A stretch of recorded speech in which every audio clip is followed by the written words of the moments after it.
গাইবান্ধার গোবিন্দগঞ্জে গ্রাহকের জমাকৃত টাকা নিয়ে পালিয়েছে একটি ভুয়া এনজিও।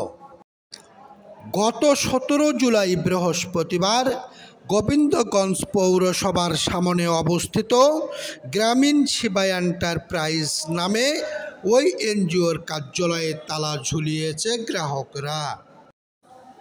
ঘটনাটি জানাজানি হওয়ার পর থেকে অফিসের সামনে গ্রাহকরা টাকার জন্য ভিড় করছেন। জানা গেছে, আশরাফুজ্জামান নামে রংপুরের এক ব্যক্তি গত 10 দিন আগে ওই এলাকার একটি অফিস ভাড়া নিয়ে এনজিওর সাইনবোর্ড লাগান। বাসার মালিক গোবিন্দগঞ্জ পৌরসভার বর্ধনকুটি গ্রামের জাকিরুল ইসলাম জানান, তিনিও এই এনজিও পরিচালকের কাছে প্রতারণার শিকার হয়েছেন। আশরাফুজ্জামান কৌশল হিসেবে স্থানীয় কিছু বেকার যুবকদের মাঠকর্মী হিসাবে নিয়োগ দিয়ে এনজিওর কার্যক্রম শুরু করেন। কিন্তু গত বৃহস্পতিবার প্রতারণার বিষয়টি বুঝতে পেরে স্থানীয়রা অফিসে এসে ভিড় করেন। তারা জানান, হাসিতলা, মহিমাগঞ্জ, পান্তাল, কুচর শহর বিভিন্ন গোবিন্দ থানার থেকে তিনি বক্সর থেকে থানার যেখানে যে কটা ইউনিয়ন আছে, গোবিন্দ থানার যে কটা ইউনিয়ন আছে তিনি সেখান থেকে 3 টাকা গেছে। অনুমানিক 10 লাখ পার হবে, এটা আনুমানিক বললেও। 50,000 5,000 টাকা সুদ আর হচ্ছে 1,10,000 টাকা সুদ। 12 মাসে ক্লিয়ার করতে হবে। 12 মাসের মধ্যে আপনার মাস গেলে আমার মাস উপরে আসবো, আসার পরে আপনার সমস্ত যা হবে 1,000 2,000 5,000 যা হবে দেবেন, কিন্তু 12 মাসের মধ্যে একবারে ক্লিয়ার করতে হবে। একটা ঠিক আছে, আমার তো ভালো সুযোগ সুবিধা। এই কারণেই আমরা মনে করতে আমাদের গ্রুপে 5 জন আসলে আমার 5 জনের সাথে ভর্তি হয়েছি। হওয়ার পরে আমাদের কাছ থেকে সঞ্চয় নিয়ে আসলো, কারোর থেকে 3,000, কারোর থেকে 2,000 এরকম সঞ্চয় নেওয়ার পরে বললো যে বুধবারে মিলে বৃহস্পতিবারে আপনারা হচ্ছে 1টার সময় যাবেন। আমরা তো এসে 1টার সময় আসলাম, অফিসে এসে তো কাউকে পাই না, সবাই দ্রুত হয়ে গেছে। 4 লাখ টাকা তোলো, তাহলে 1,07,500 টাকা দিতে হবে।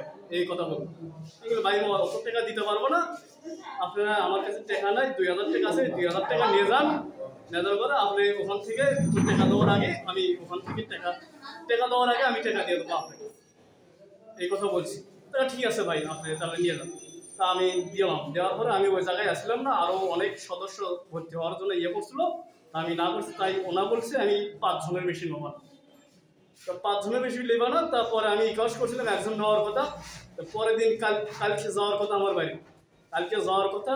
সন্ধ্যার মধ্যে কথা হয়েছে, সন্ধ্যার মধ্যে কথা হওয়ার পরে রাতের 9টার মধ্যে কথা হওয়ার পরে আর ফোন বন্ধ হয়ে বন্ধ হওয়ার পরে আমি মহিমাস থেকে নামারে আমি আমার বাড়ির যে লোকজন তারা বললো ওই টাকাটুকু নিয়ে হারাইছে।